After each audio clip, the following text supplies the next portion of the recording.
देखेंगे कंप्यूटर का block diagram. Block diagram को हम वेन न्यूमैन डायग्राम भी कहते हैं। ये आपका फंडामेंटल ऑफ कंप्यूटर की unit fundamental of computer paper की सेकेंड यूनिट का फर्स्ट टॉपिक है।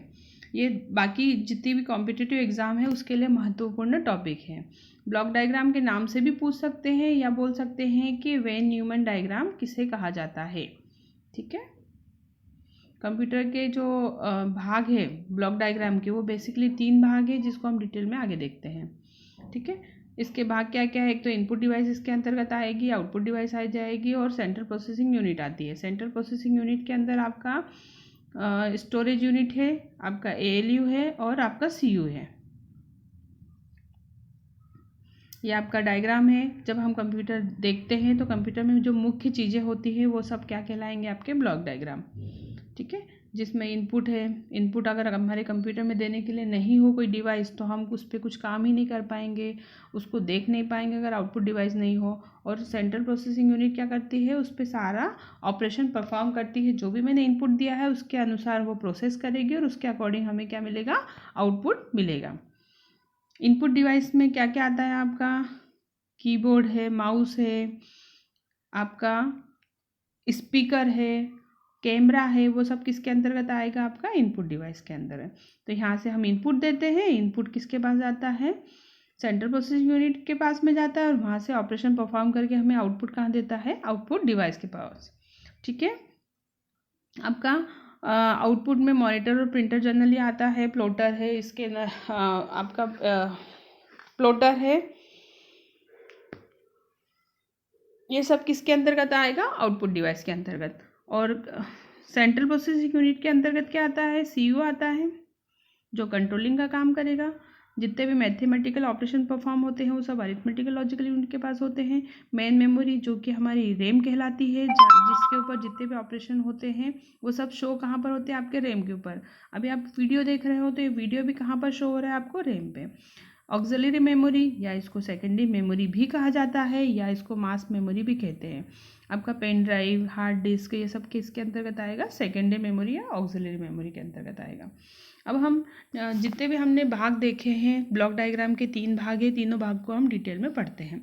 इनपुट डिवाइस क्या होती है? जो भी इंस्ट्रक्शन इन्फॉर्मेशन हम कंप्यूटर को देते हैं वो सब क्या कहलाएंगी? Input device. किसके माध्यम से हम दे रहे हैं? या तो हम कीबोर्ड के द्वारा दे रहे हैं, माउस के द्वारा दे रहे हैं या स्कैनर के द्वारा हम कंप्यूटर को चीज़ें, डेटा या इंस्ट्रक्शन दे रहे हैं। ये सब क्या है? आपकी इनपुट डिवाइस कहलाएंगे।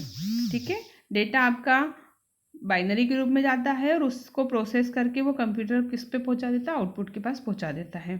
ठीक है, तो इनपुट से डेटा गया, स्थानांतरण हुआ, उसमें डेटा के ऊपर प्रोसेसिंग हुई और उसको मॉनिटर, स्कैनर या फिर प्रिंटर के ऊपर शो कर दिया, परिणाम को दिखा दिया।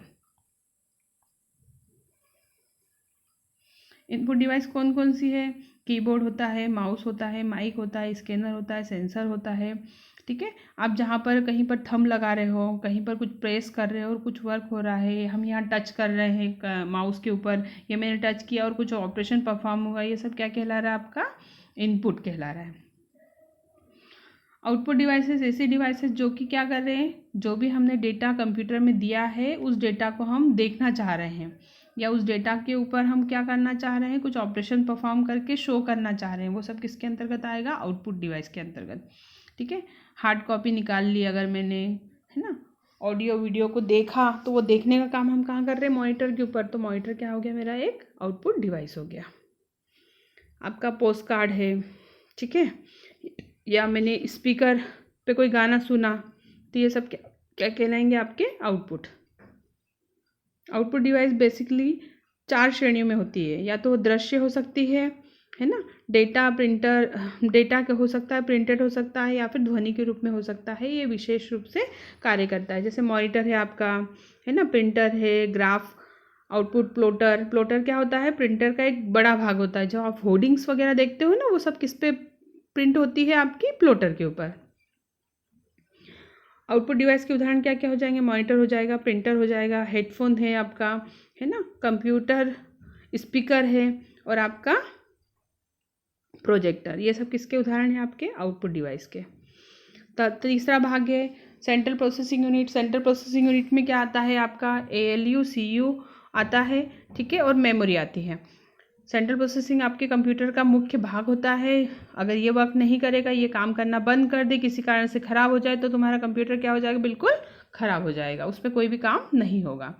इसमें मेमोरी दो प्रकार की होती है, एक आपकी प्राइमरी मेमोरी होती है और एक सेकेंडरी मेमोरी होती है। प्राइमरी मेमोरी क्या होती है, आपकी स्थायी होती है, अस्थायी होती है, और सेकेंडरी मेमोरी क्या होती है, हमेशा स्थायी होती है।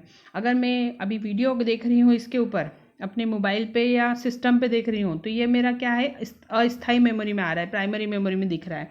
और अगर उसको सेव करके वहीं पर रख दिया, संग्रहित करके रख दिया, तो वो कहाँ जाता है, आपका सेकेंडरी मेमोरी के ऊपर, ठीक है। इसको दिल भी कहा जाता है, ये आपका कंप्यूटर का मुख्य भाग होता है।